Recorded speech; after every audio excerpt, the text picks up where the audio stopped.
सब ठीक ठाक, जिंदगी मजे में है ना। तो आइए आज हम लोग जानेंगे लॉ ऑफ एक्सपोनेंट्स और कुछ जो हम है उसका जो है मैथ का जो फॉर्मूला, लॉ ऑफ एक्सपोनेंट्स का जो फॉर्मूला है यहाँ पे लिखें। ये आप जो है कॉपी के कहीं भी उतार लीजिएगा कि लॉ ऑफ एक्सपोनेंट्स में नेसेसरी फॉर है, यह जो है पूरा जरूरी है उसके। अगर आप यह फॉर्मूला नहीं लिखे तो आपको लॉ ऑफ एक्सपोनेंट्स नहीं बनेगा। तो आइए अब हम जानते हैं लॉ ऑफ एक्सपोनेंट्स क्या है, उसका फॉर्मूला क्या है। तो देखिए फर्स्ट फॉर्मूला है ए का पावर एम इंटू ए का power n equal to a का power m m plus n. यानी कि इसमें क्या दिख रहा है, इसका जो वैल्यू जो है वो सेम है और पावर जो है अलग डिफरेंट है। तो अगर जिसका वैल्यू सेम है पावर डिफरेंट हो तो उसको ऐड करेंगे।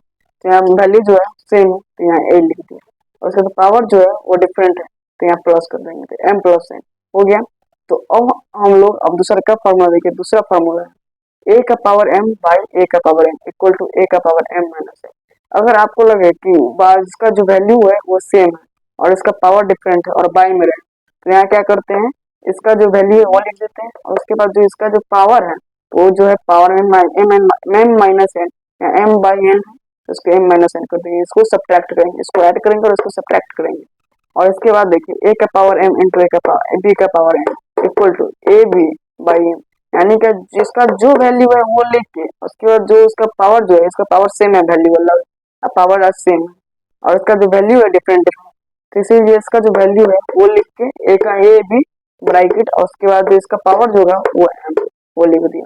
और उसके बाद फोर जो है ए का पावर जीरो है इक्वल टू वन। अब इसके लिए थोड़ा ध्यान से सुनिए। अब लेक्चर 2 मिनट का लेक्चर सुन लीजिए। दुनिया में और कोई भी चीज हो, कुत्ता का जो है वैल्यू जीरो, तो वो जो होगा उसका जो वैल्यू, उसका जो पावर होगा वो वन होगा, यानी उसका जो वैल्यू होगा वन होगा। जिस कुत्ता का पावर जीरो का है ना, बिल्ली का पावर जीरो का है ना, उसका जो पावर होगा वन होगा। 1 लाख, 1 लाख का अगर पावर जीरो है तो उसका जो वैल्यू होगा वो वन होगा।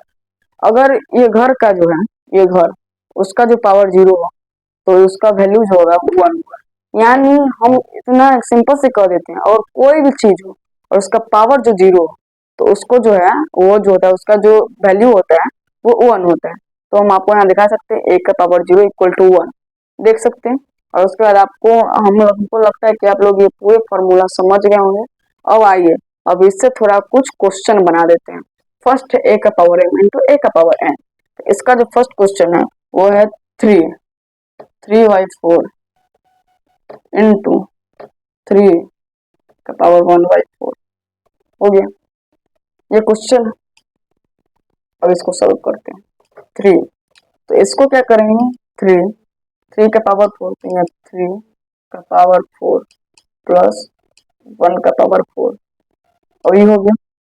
अब इसके बाद होगा 3 और इसके बाद 4 का 4 तो यहाँ 3 प्लस 1/4 अब इक्वल टू, अब इसका जो हो गया 3 और उसके बाद 3 का प्लस 3 हो जाता है 4/4 हो जाएगा, कट गया, इज इक्वल टू 3 का पावर 1 हो गया।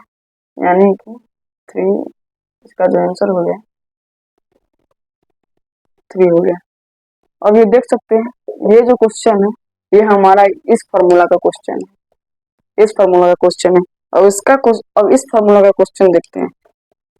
5 का पावर 1/3 उसके बाद 5 का पावर 1/6 हो गया। अब इसके बाद 5 1/3 माइनस 1/6 अब इज इक्वल टू 5 हुआ, और उसके बाद यहाँ हो गया 1 तो यहाँ 1, और उसके बाद जो होगा 5 का पावर 1/3 एंड माइनस 5 का पावर 1/6 तो यहाँ 6 हो गया। यानी 5 का पावर 1/6, यानी इसका आंसर जो हो गया 5 का पावर 1/6 इसका आंसर हो गया। यानी ये जो क्वेश्चन है इसके टाइप का क्वेश्चन है। अब देखिए, अब हम आपको बता दें कि जो ये का पावर 0 इक्वल टू 1, अगर यहाँ 5 का पावर 0 है इज इक्वल टू 1 होगा।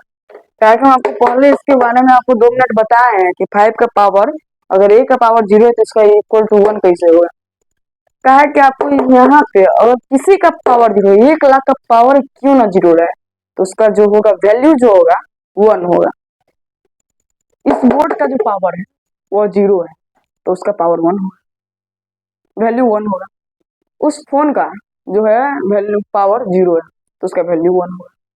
इस घर का अगर पावर जीरो है तो उसका वैल्यू 1 होगा। अगर आपको समझ में आ गया हो तो ठीक है, धन्यवाद। अगर आपको समझ में आ गया हो तो मेरे वीडियो को लाइक एंड सब्सक्राइब जरूर करें। धन्यवाद।